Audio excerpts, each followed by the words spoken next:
Ce que tu fais pour Allah reste inscrit, ce que tu fais pour les gens est vite oublié.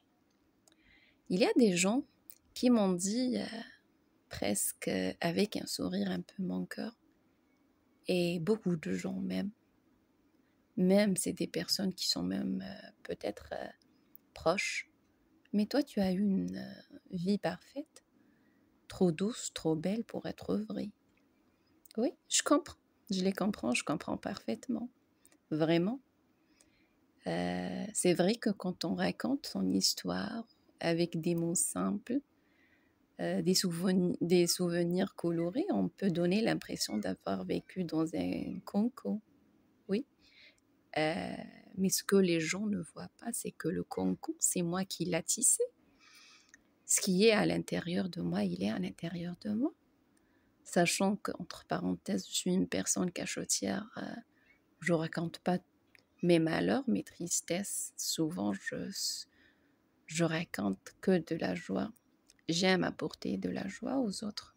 Et souvent, beaucoup de personnes s'intéressent à ce qu'ils les rendent joyeux.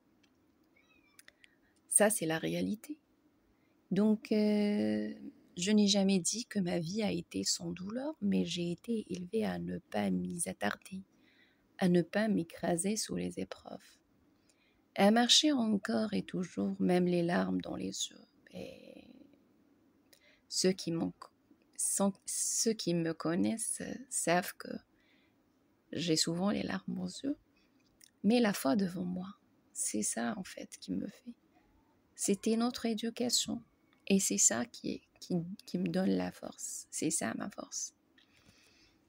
Notre père disait souvent, ne répondez pas à la bassesse par la bassesse. Élevez-vous. Vous êtes fait pour mieux. Et ça m'a marqué, oui, ça m'a marqué.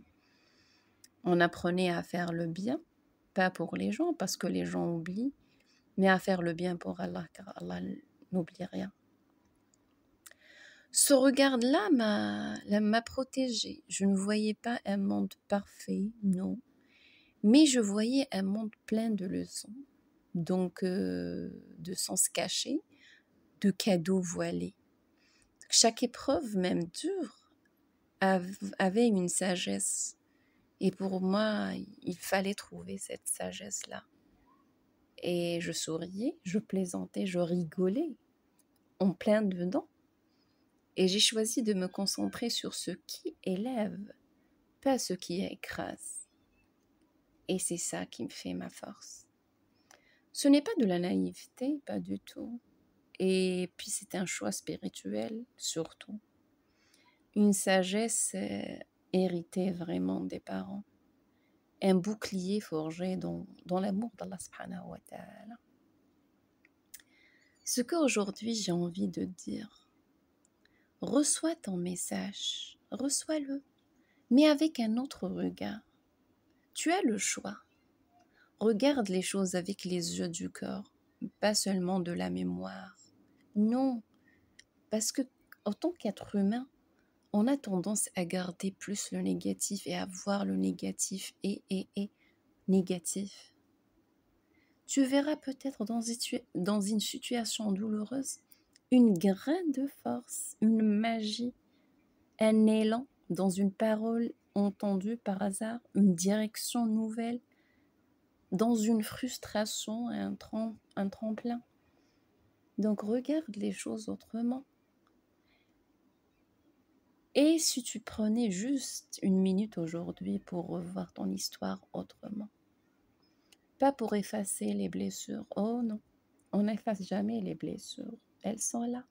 Les souvenirs, elles sont là. Peu importe comment elle est, mais elle vit en nous. Et c'est ça qui nous forge. Alors le but, pour retrouver les perles qu'elles ont laissées derrière elles, car dans chaque pas, il y avait une sagesse, et dans chaque détour, une direction meilleure que ne voyait pas encore. Ce que tu vis, ce que tu ressens, tout cela construit ton indécis, et il n'est jamais trop tard pour reprendre la plume et écrire la suite avec lumière. Puis voilà. Je vous remercie de marcher un petit bout de chemin de mon Odyssée. Et à très bientôt, Inch'Allah.